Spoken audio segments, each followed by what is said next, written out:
We all know the most tragic image in history: a Roman governor standing on a terrace in Jerusalem, washing his hands, while an enraged crowd cries out for the crucifixion of an innocent man. We all know that on that Good Friday, Pontius Pilate signed the death sentence of Jesus of Nazareth. But have you ever wondered what happened afterward? What did that man do that very evening, when the crowd had dispersed, when the sky above Golgotha had turned black as night in the middle of the day, and when the earth shook so violently that rocks were split apart? Let me reveal a detail that history books often leave out. Pontius Pilate could not simply go to sleep. As prefect of the Roman Empire, he had a formal, unavoidable, and absolute duty. He had to take a parchment, dip his pen into the ink, and write an official dispatch. A detailed report to be sent directly to Rome, into the hands of Emperor Tiberius, explaining those cosmic events and the later, inexplicable disappearance of the body of the condemned man. That document existed, and its contents were so shocking, so undeniable, that the early church fathers openly challenged the Emperor of Rome to go into his own secret archives and read it. Today, in this video, we will break the seals of history. We will discover what Pontius Pilate wrote to Rome the day after the death of Jesus, and the irrefutable historical evidence that made the greatest empire in the world tremble. To understand the immense significance of this mystery, we must first step into the mindset of ancient Rome. The Roman Empire did not rule the world only with swords and legions, but with bureaucracy. Rome was a perfect administrative machine. Every abnormal atmospheric event, every rebellion, every execution of a significant political prisoner had to be recorded in the so-called Acta Diurna and Acta Senatus, the official records of the state. No governor in any province could omit crucial information without risking his life under charges of treason. Now imagine Pontius Pilate's situation during that Passover weekend in the year 33 AD, or 30 AD according to some calculations. Pilate was not a fool. He was a cold, calculating military man. He knew perfectly well that the execution of a carpenter from Galilee by itself would not have interested Emperor Tiberius. But what surrounded that death could not be hidden. His wife, Claudia Procula, whom tradition even honors as a saint in some Eastern churches, had begged him, terrified by a prophetic dream, not to condemn that righteous man. And Pilate had seen with his own eyes the veil of the temple in Jerusalem torn in two from top to bottom. He had heard the report of the Roman centurion, one of his own men, a soldier hardened by 1,000 battles, who returned from the foot of the cross beating his chest and declaring, "Truly, this man was the Son of God."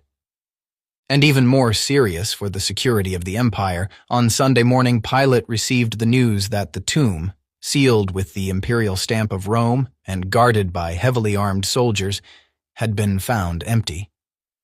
The Roman guards, trained to die rather than fail a mission, had fled in terror, speaking of beings of light and an earthquake.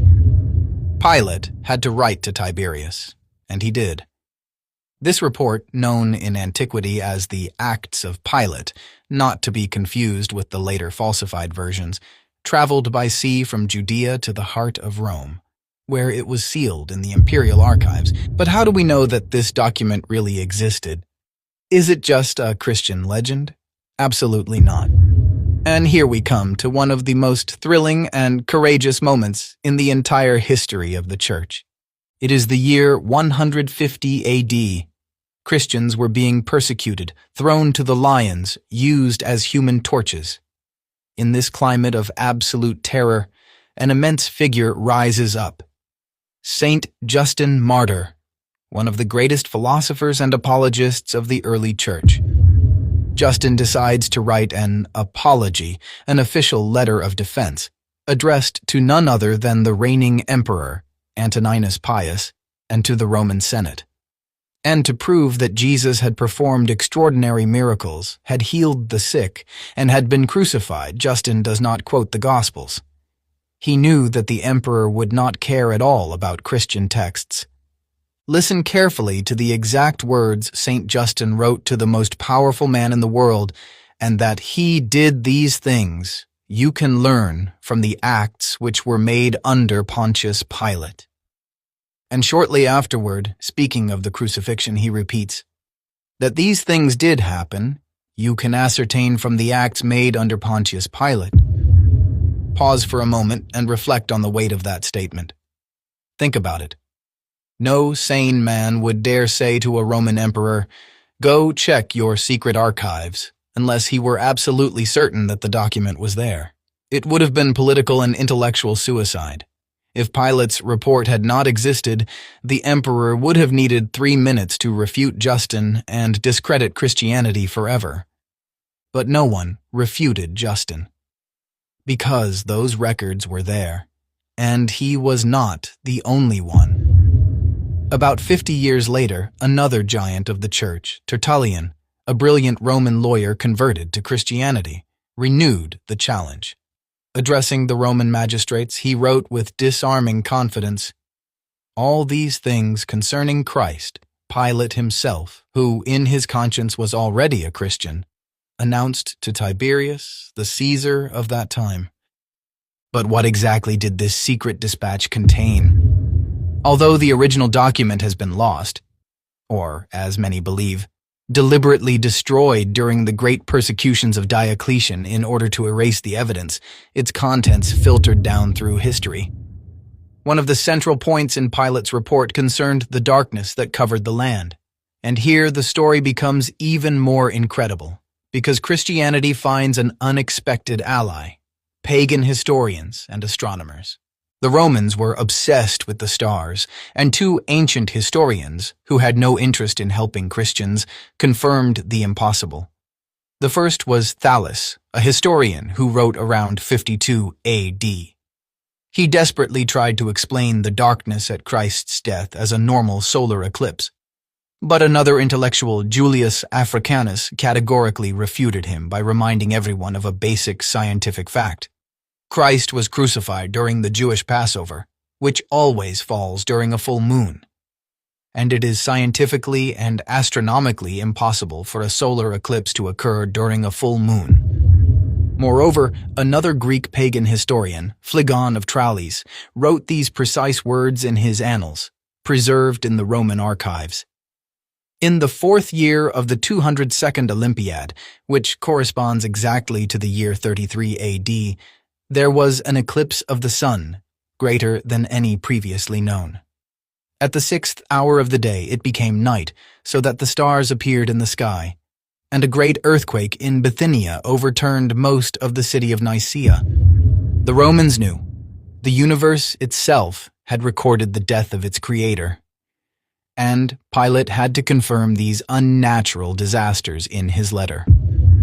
Over the centuries, copies of texts called the Acts of Pilate began to circulate, and these were later merged into what we know as the Apocryphal Gospel of Nicodemus. Although the Church did not include this text in the official Bible because it contains later literary embellishments, scholars agree that it preserves a formidable core of historical truth, derived precisely from the testimony of the Romans who were present that day. According to these texts, Pilate harshly questioned the centurions who had been guarding the tomb. Remember? In the canonical Gospels, Matthew tells us that the Jewish priests paid the Roman guards to say that the disciples had stolen the body while they were asleep.